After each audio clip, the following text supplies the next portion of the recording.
조금 전에도 말씀을 드렸다시피 여러분 지금 이 코로나19가 결코 쉽게 해결될 것 같이 보이지는 않습니다.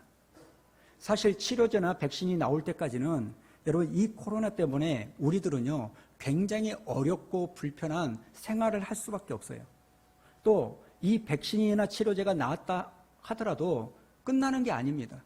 너무나 급하게 이 약들이 나왔기 때문에 코로나는 고칠지는 모르지만 이거에 대한 부작용이 얼마나 심각할지를 모르는 그 위험도가 있는 거예요. 그렇기 때문에 여러분 바로 이런 시점에서 우리에게 정말 중요한 게 뭐냐면 이런 코로나의 위험 속에서 어떻게 하면 우리가 우리의 일상을 회복하고 또 유지하며 살 것인가, 이게 굉장히 중요한 포인트라고 생각합니다. 여러분 지난번 이태원 클럽 감염 사태를 봐도 알 수 있는 거 아닙니까? 이제 좀 줄어든 것 같으니까 이제 일상으로 돌아가서 좀 놀아도 괜찮겠지 이러다가 엄청난 감염의 이 모습들이 드러나는 것. 지금 온 나라가 난리도 아니지 않습니까? 근데 여러분 그렇다고 해서 이렇게까지 계속해서 비상사태를 살아간다면 여러분 우리 주변의 곳곳은요 무너질 수밖에 없습니다. 그래서 우리가 고민해야 될 게 뭐냐면 여러분 치료제가 나오기 전까지 어떻게 하면 우리가 이 코로나의 위험 속에서 나의 일상을 회복하고 유지하며 살 것인가, 이것을 우리가 기도하고 고민해야 될 줄로 믿습니다. 여러분 이런 관점에서 오늘 우리가 읽은 이 하나님의 말씀은요 하나님께서 우리의 이런 연약하고 답답한 상황을 아시고 이런 상황에서 우리가 어떠한 태도를 가지며 살아야 되는지를 알려주는 말씀이라고 생각합니다. 우리는 그동안 살펴본 것처럼 사도 바울이 2차 전도여행을 떠나가지고 소아시아 지역에서 복음을 전하는데 자꾸자꾸 하나님이 허락하지 아니하고 길을 막는 그 사건을 통하여 이제 이 바울 일행이요 바다를 건너 마게도냐 첫 성 빌립보에 도착한 것을 봤습니다. 그런데 막상 와봤더니 어떤 일이 일어납니까? 복음을 전할 수 있는 방법이 없는 거예요. 너무나 막막하고 막연한 그런 상황 가운데 빠져 있었습니다. 그런데 이 사도 바울은 그런 막막하고 어려운 그 상황을 하나님을 의지하는, 하나님을 바라보는 그 통로로 삼았더니 여러분 그 막혔던 모든 일들이 풀려지더라는 거예요. 자, 13절을 한번 읽어보도록 할까요? 13절과 14절입니다. 시작. 안식일에 우리가 기다릴 곳이 있을까 하여 문 밖에 강가에 나가 거기에 앉아서 모인 여자들에게 말하되 두아디아 시에 있는 자세옥과 장사로서 하나님을 섬기는 루아디라는 한 여자가 말을 듣고 있을 때 주께서 그 마음을 열어 바울의 말을 따르게 하신지라. 여러분 그렇게 막막한 그 상황에서 하나님께 나아가 기도할 곳을 찾았더니 하나님께서 그 기도할 곳을 찾아가는 과정에서 당신의 예비된 사람 이 루디아를 만나게 하시는 거예요. 그리고 우리가 읽지 않았지만 이 만남 이후에 어떤 일이 일어납니까? 바울이 전한 이 복음을 들었던 루디아가요 자기만 예수님을 믿는 게 아니라 자기 집에 있는 모든 사람을 믿게 하고 침례를 받게 합니다. 그리고 거기서 끝난 게 아니라 이 루디아가요 바울 일행에게 당신들은 우리 집에 와서 머무십시오 이렇게 간청을 하는 거예요. 여러분 이렇게 강청하는 것은요 당신들이 우리 집에 와서 머무십시오 이 말은요 내가 단순히 당신들의 숙식을 해결하겠습니다 이런 의미가 아니라 교회를 세울 수 있는 장소를 제공하겠다는 거예요.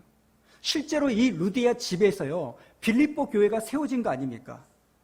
여러분 이게 어떻게 가능하게 되었다고요? 아무것도 할 수 없는 그 무기력한 막막한 상황에 놓여 있을 때 우리가 그것을 하나님께 나아가는 통로로 삼으면 그것이 우리의 삶의 문제를 해결해 주는 열쇠가 되더라는 겁니다. 자, 이제 바울은요 교회를 세우기만 하면 됩니다. 그동안은 막막했지만 이제는 그림이 보이기 시작하고 이제는 어떻게 해야 되는지를 바울은 다 알아요. 왜요? 다른 도시에서 어떻게 했는지 경험이 있으니까. 그런데 여러분 오늘 말씀을 보니까 바로 이런 상황에서 바울이 그 다음에 하는 행동을 보니까요 우리의 모습과는 좀 다른 모습을 보여주는 겁니다. 자, 16절에 있는 말씀을 읽어보도록 할까요? 16절 시작.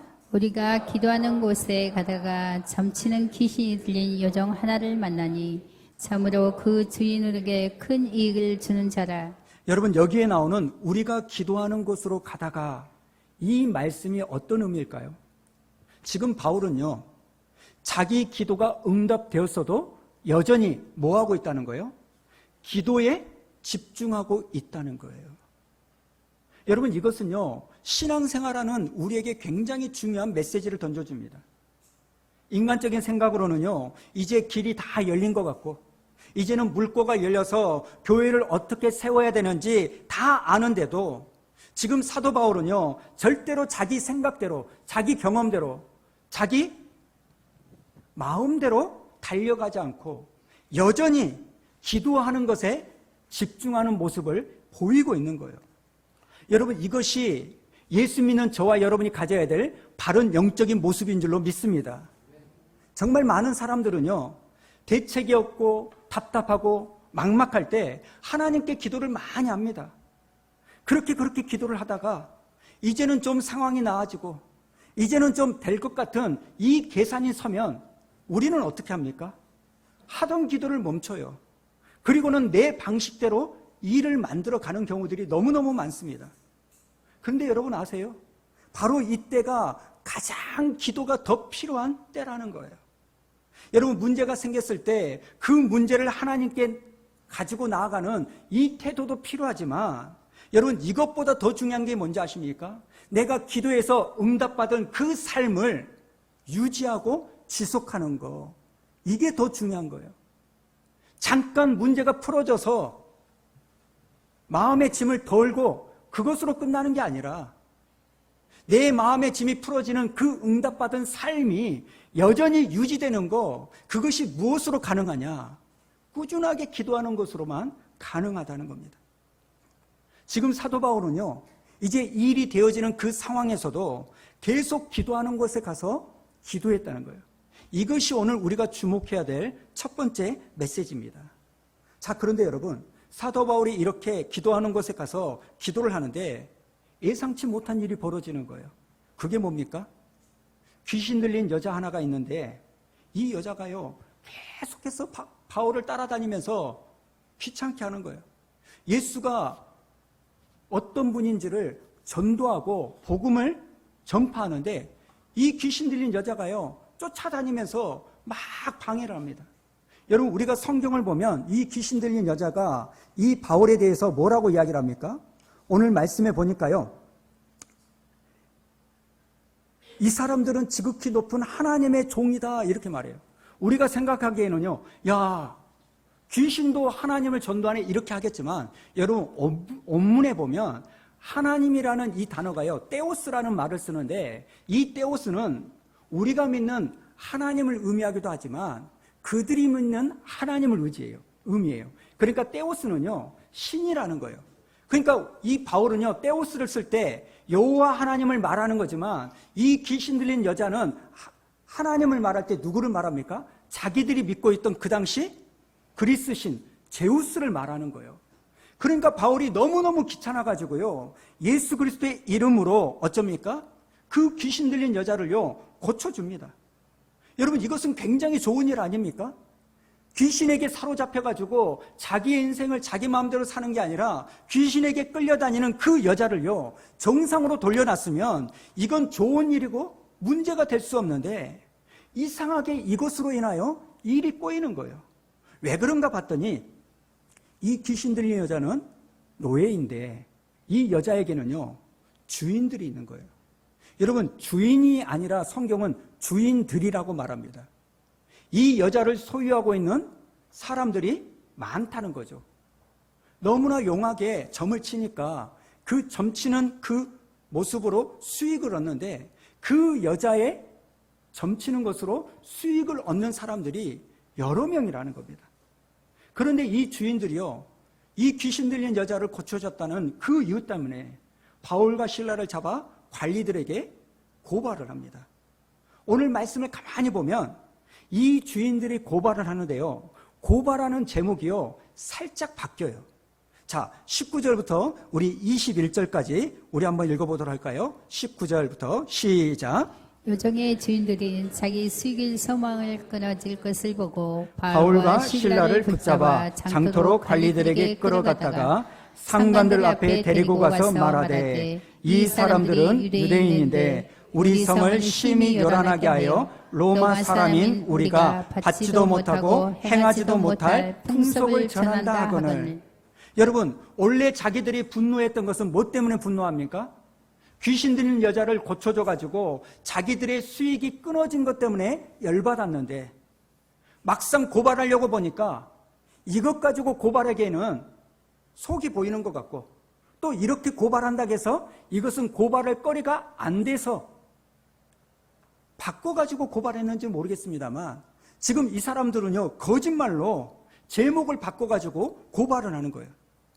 바울과 신라가 유대인들인데 우리가 행하지도 못하고 지키지도 못할 이상한 풍속을 전해가지고 이 성을 소란케 한다. 제목을 바뀌는 거예요.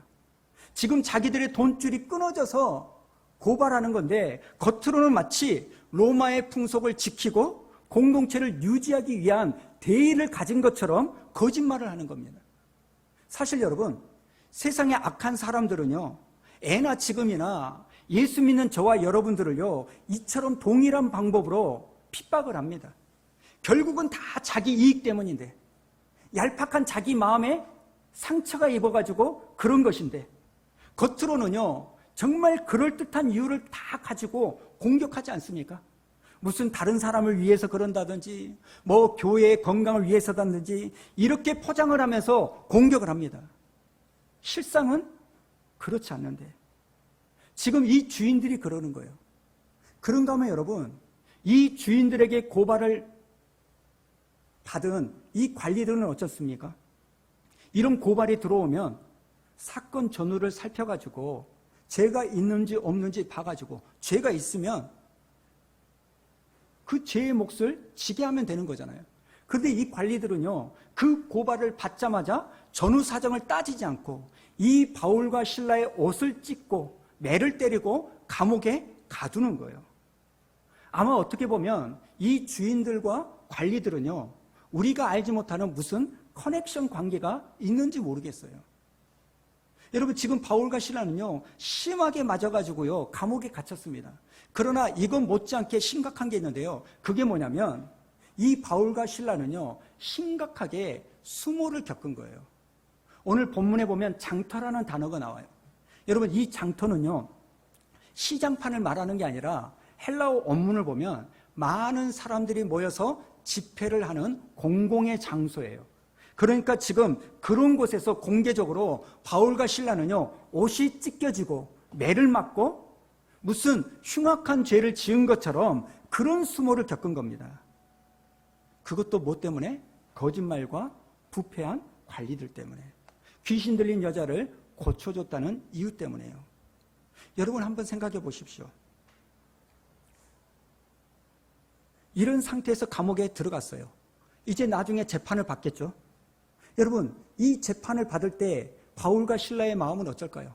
이렇게 부패한 재판관들이 재판을 하면 그 결과는 안 봐도 비디오 아닙니까?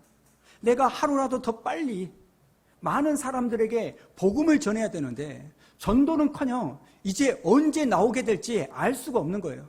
심지어는요, 몇 년을 갇혀야 되는지 모르는 상황 가운데 있는 거예요. 사실 여러분, 우리는요, 어떤 막막함과 어려움을 당하게 되면 항상 우리의 특징은 뭡니까? 최악의 상황을 끊임없이 생각을 해요.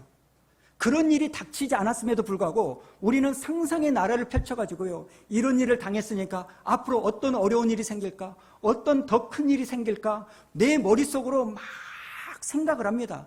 그래서 잠을 이루지 못해요. 여러분, 그런 최악의 생각들이 밀려오는 그 감옥에서요, 지금 바울과 신라가 밤을 보내는데, 근데 특이한 게 뭡니까? 그런 불면의 밤, 두려움의 밤, 원망의 밤, 걱정의 밤을 보내야 될 이 바울과 신라가요, 우리가 생각하기에는 도무지 이해할 수 없는 모습을 보이는 거 아닙니까? 자, 25절을 한번 보도록 할까요? 25절 시작. 한밤중에 바울과 신라가 기도하고 하나님을 찬송하며 제수리를 듣더라. 여러분, 그렇게요. 억울한 일을 당하고 수모를 당하고 매를 맞았는데 여러분 어떻게 찬송을 부를 수가 있습니까? 이 사람들 미친 거 아닙니까? 아니, 감옥에 갇혔다가 풀려나면 찬송을 부를 수 있는 거 이해는 해요. 아니, 기도하는 것까지는 이해를 할 수 있지만 어떻게 찬양을 부를 수 있습니까? 이거 좀 이상한 사람들 아닙니까? 그러나 우리가 잘 아는 것처럼 바울과 실라는요, 미친 사람들이 아닙니다. 정상적인 사람들입니다. 다만 바울과 실라는요, 다른 사람들과 다른 이유가 뭔지 아십니까? 이 사람들은 기도하는 사람들이었고 이 사람들은 예수님을 의지하고 예수님을 바라보는 사람들이었기 때문입니다. 여러분, 바울과 실라가요, 이 감옥에서 도저히 찬송을 부를 수 없는 그 순간에 이 찬송을 부른 것을 가지고 어떤 사람들은요, 다양하게 해석을 해요. 왜냐하면 이해가 안 되니까. 그런 사람들 중에 어떤 사람은요, 이렇게 말합니다. 너무나 힘들고 온통하고 분하니까 그것을 잊기 위하여 찬양을 불러 제낀 것이다. 너무 힘드니까 그 생각을 떠나게 하려고 막 소리치면서 찬양을 부른 것이다. 근데 여러분, 저는 그렇게 생각하지 않습니다. 뭘 보고 그렇게 말하냐면요, 여러분, 오늘 25절에 나온 찬송을 불렀다, 이 단어에서 이 찬송은요, 헬라어로 보면 뭐라고 말하냐면 힘내오라는 단어입니다. 근데 이 힘내오는요, 찬송하다 뜻을 가진 영어 힘이라는 단어의 의미를 가지고 있는 거예요. 여러분, 찬송에도요, 여러 가지 찬양이 있지 않습니까? 믿지 않는 사람들에게 복음을 전하기 위하여 복음의 내용이 들어있는 찬양도 있고요. 그리고 또 이런 찬양이 있죠. 너는 시냇가에 심은 나무라. 오늘은 노래가 좀 되네요. 이렇게 축복해주고 격려해주는 찬양도 있고요. 또 어떤 찬양은 믿음의 결단을 요구하는 찬양도 있어요. 그러나 여러분, 오늘 25절에 나오는 이 힘이라는 이 찬양은요, 그런 찬양이 아닙니다. 이 힘이라는 찬양은요, 사람에게 부르는 찬양이 아니라 오직 하나님께만 올려드리는 경배의 노래가 이 힘이라는 찬양이에요.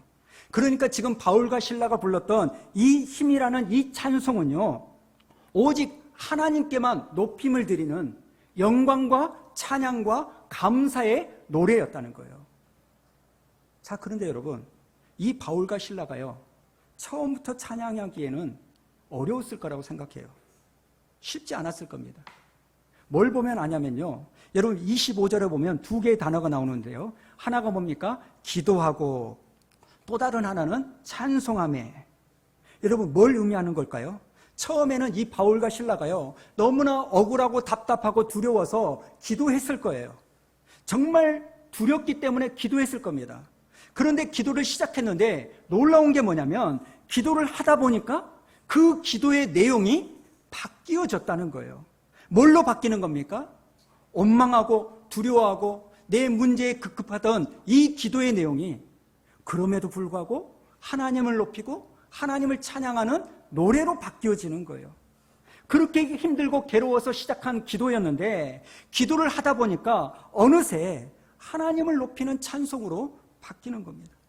그래서 이 바울과 실라는요, 그 감옥이라는 고통의 장소에 함몰되지 않고 그 고통에 자기의 삶을 낭비하지 않는 모습으로 돌이킬 수가 있는 거예요. 여러분, 예수님도 그러지 않습니까? 겟세마네 동산에서 처음 기도하실 때는 그 십자가의 고통이 너무나 힘들기 때문에, 아버지, 할 수만 있으면 이 잔을 내게서 멀리 떠나게 해주십시오. 그러나 기도하다 보니까 거기에서 하나님의 뜻을 발견하여 뭐라고 기도합니까? 나의 온대로 마옵시고 아버지의 뜻대로 하옵소서. 사랑하는 성도 여러분, 이것이 신앙의 능력인 줄로 믿습니다. 그리고 또 하나, 오늘 이 바울과 실라의 모습이 우리에게 주는 또 다른 교훈이 있습니다. 여러분, 원래 감옥이라는 것은 어떤 곳입니까? 고통이 있는 곳, 분노가 있는 곳, 매를 맞았기 때문에 매 맞은 것에 대한 신음소리가 넘치는 곳, 그리고 나를 이곳에 집어넣게 만든 그 상대방에 대한 원망과 분노가 끊이지 않고 들려지는 곳이 감옥이에요.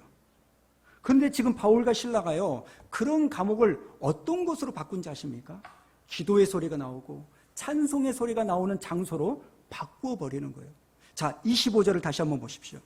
25절에 보면 한밤중에 바울과 실라가 기도하고 하나님을 찬송하며 그 다음에 죄수들이 뭐 한다고요? 듣더라. 지금 바울과 실라만 기도하고 찬송하고 나머지 다른 죄수들은 여전히 원망하고 신음하고 불평하고 괴로워하고 이런 것들이 아니라 그 나머지 죄수들이 하던 걸 멈추고 바울과 실라의 찬송과 기도 소리를요 듣고 있는 거예요. 여러분, 이것이 우리에게 주시는 메시지가 뭘까요? 여러분, 하나님의 사람은 바울과 실라처럼 내가 있는 그곳을 변화시킬 수 있는 능력이 있는 줄로 믿습니다. 내가 가면 원망이 있고, 내가 가면 신음이 있고, 내가 가면 불평이 있는 그 장소를 화평케 만드는 거예요. 그래서 우리 예수님께서 우리를 구원하시고 우리를 하나님의 자녀로 인도하신 다음에 우리에게 직분을 주셨는데 무슨 직분을 주십니까? 화목케 하는 직분을 주신 거예요. 이런 맥락에서 여러분은 그러십니까? 원망이 있고 싸움이 있고 신음소리가 있는 여러분의 가정에, 여러분의 직장 가운데, 여러분의 주변 모임에 여러분만 가면 그 신음소리가 바뀌어지는 그런 영향력을 끼치고 계십니까? 저와 여러분의 모습 가운데 이 바울과 실라의 이 모습이 그대로 구현되어지는 축복의 길을 주님의 이름으로 축원합니다. 그렇다면 여러분, 어떻게 해야 이것을 할 수 있을까요? 오늘 여러분들이 그렇게 되기를 축원합니다 제가 할 때 아멘, 아멘 이런다고 해서 그렇게 됩니까? 아니죠. 여러분, 어떻게 해야 이런 것을 합니까? 지금 바울과 실라는요 어떻게 해서 그렇게 할 수 있을까요? 그렇게 한 이유는요, 이 바울과 실라는요 자기들이 가지고 있었던 그 문제에 대한 답을 가지고 있었기 때문입니다. 여러분, 우리가 어쩔 때 고통스럽고 어쩔 때 답답합니까? 어쩔 때 잠 못 이룹니까? 나에게 찾아온 이 문제가 있는데 이 문제를 풀 방법이 없으면 그게 고민이 되고 잠 못 이루는 거 아닙니까? 지금 바울과 실라도요 전혀 생각지도 못한 이 문제를 만납니다. 그 귀신 들린 여자애 고쳐줬다는 이유 때문에 고발당하고 옷이 찢겨지고 매를 맞고 감옥에 들어갑니다. 여러분, 이 바울과 실라가요 빌립보에 와가지고 이런 일을 겪을 거라고 누가 알았겠습니까? 그런데 그런 상황에서 바울과 실라가 기도하고 찬송을 불렀다? 여러분, 이것은요 자기들 앞에 펼쳐진 이 문제를 풀 방법을 알고 있기 때문에 그런 거예요. 사랑하는 성도 여러분, 어떤 심각한 문제가 있다 할지라도 그 문제를 풀 수 있는 답을 가지고 있는 사람은요 그 문제가 더 이상 문제가 되지 않습니다. 경제적인 어려움, 큰 어려움이죠. 그러나 답을 가지고 있는 사람에게는요 그게 더 이상 나를 힘들게 만들어주지 않는 거예요. 여러분, 문제가 풀리지 않으면 그게 저주이지만 풀리는 문제는요 예수 믿는 저와 여러분에게는요 축복인 줄로 믿습니다. 여러분, 예수 믿는 저와 여러분은요 문제를 당하지 않거나 아니면 그 문제를 피해가는 인생이 되는 게 아니라 그 문제에 대한 답을 가지고 있는 사람들이에요. 자, 그렇다면 여러분, 오늘 바울과 실라가 가지고 있는 그 문제에 대한 답은 뭘까요? 자, 25절을 다시 한번 볼까요? 25절.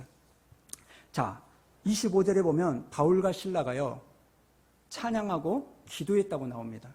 그러면 바울과 실라가 기도하고 찬양했는데 누구에게 기도하고 누구에게 찬양했습니까? 예, 하나님이세요. 지금 바울과 실라는요 감옥에 갇힌 그 상황에서도 누구를 바라보고? 하나님을 바라보고 기도했고 하나님을 바라보고 찬양했다는 거예요. 여러분, 예전에 제가 CCC 대학생 선교회를 설립하신 김준건 목사님, 이분에 대해서 말씀드린 적이 있어요. 이 김준건 목사님은요 CCC를 창립하신 너무나 대단하신 분이지만 저 같은 목사에게는요 CCC 플러스 또 하나의 것들이 생각이 나요. 뭐라고 말씀드렸죠? 그분의 설교가 생각이 나는 거예요. 그분이 했던 유명한 설교가 하나 있는데 그게 무슨 설교입니까? 백문일답. 여러분 왜 백문일답이라고 하냐면 100가지 다른 질문을 던져도 대답은 뭐예요? 하나라는 거예요. 뭡니까? 예수 그리스도라는 거예요. 예를 들면 이런 거 아닙니까? 진리가 어디 있습니까? 그러면 예수 그리스도. 진짜 생명은 어디에 있습니까? 그러면 예수 그리스도. 우리가 먹고 살 생명의 양식은 어디에 있습니까? 예수 그리스도. 이 시대의 대안은 누구입니까? 예수 그리스도. 100가지 다른 양상의 질문을 던져도 우리가 할 수 있는 유일한 대답은 누구라고요? 예수 그리스도. 예수 그리스도. 여러분 이것이 복음의 핵심 아닙니까? 여러분 예수 그리스도는요 온 세상 모든 사람 모든 문제에 대한 대답이신 줄로 믿습니다. 여러분 이것을 깨닫고 고백하는 것이 신앙이고 우리에게 수만 가지 문제가 있지만 답은 오직 하나 예수 그리스도. 이 답으로 우리에게 있는 모든 문제를 풀어내고 하나님께 감사와 찬양과 기도를 드리는 사람이 오늘 예배드리는 저와 여러분인 줄로 믿습니다. 사실 저는요 오늘 말씀을 묵상하는데 이 빌립보 감옥에서 그런 말도 안 되는 이 고통을 당하는 이 바울과 실라가요 그 고통에 무너지지 않고 복음 전도하는 이 사명을 놓지 않고 하나님께 찬양하고 기도하는 이 모습을 보는데 우리 교회 성도님들의 얼굴이 떠오르는 거예요. 지금 코로나19로 경제적인 문제로 가정의 문제로 또 몸에 대한 질병 때문에 이런저런 일로 인하여 힘들어하는 우리 교회 성도님들에게요 오늘 본문의 말씀을 보면서 들려드리고 싶은 말씀이 있습니다. 그게 뭔지 아십니까? 사랑하는 성도 여러분, 비록 우리의 삶이 때로는 힘들고 고달프다 할지라도 우리는 예수 그리스도를 구주로 고백하는 예수를 따르는 사람들 아닙니까? 예수 그리스도가 우리의 유일한 정답이지 않습니까? 그렇기 때문에 그러하기에 그런 자리에서도 우리는 얼마든지 바울과 실라처럼 찬송을 부를 수 있다는 거예요. 여러분, 우리는 그 자리에서도 얼마든지 원망하고 불평하고 두려워하는 것을 내려놓고 얼마든지 찬송을 부를 수 있는 게 저와 여러분인 줄로 믿습니다. 여러분 이것은요 오늘 저와 여러분에게 주시는 분명한 약속입니다. 오늘 예배드리는 여러분들 수없이 많은 문제가 있을 때 답은 오직 하나 우리의 일답이신 예수 그리스도를 붙잡음으로 이번 한 주간에도 그런 깜깜하고 답답한 감옥 속에서도 벌떡 일어나 하나님께 찬양과 경배를 드리는 한 주간이 되기를 주님의 이름으로 축복합니다.